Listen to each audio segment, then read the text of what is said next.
هو ايه الميزه اللي موجوده في الكيبورد دي تخليني اعمل عنه فيديو غير ان هو مبعوت لي يعني؟ بس ايه رايك في الفيجوال هوك؟ حوار. طب اخدت بالك من الفيجوال هوك ده؟ تعالى معايا.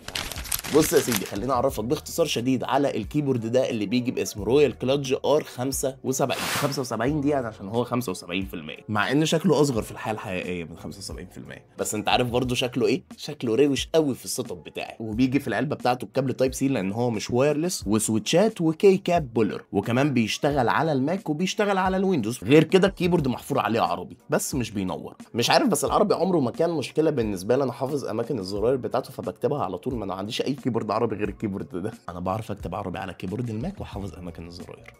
غير ان هو في نوب كده على الجنب بتكمل شكل الكيبورد بتاعتك، لان هي بتعلي وبتوطي وبتعمل ميوت للصوت. والكيبورد دي ليها سوفت وير تقدر تغير منه الار جي بي براحتك خالص. والميزه في السوفت وير ان هو اونلاين مش اوفلاين، فانت تقدر تشغل السوفت وير بتاع الكيبورد على اي كمبيوتر انت قاعد عليه. ونوصل لاخر حاجه الا وهي السويتشات بتاعت الكيبورد وجمال السويتشات بتاعت الكيبورد. مين بعت لي مسج؟ كريم ايمن. انا ممكن اصدق بس موضوع ايه؟ المهم السويتشات بتاعت الكيبورد دي هوت سواببل، يعني تقدر تغيرها عادي براحتك. وكمان بتيجي من نوع الكريمي. يعني ايه كريمي؟ هو ده صوتها.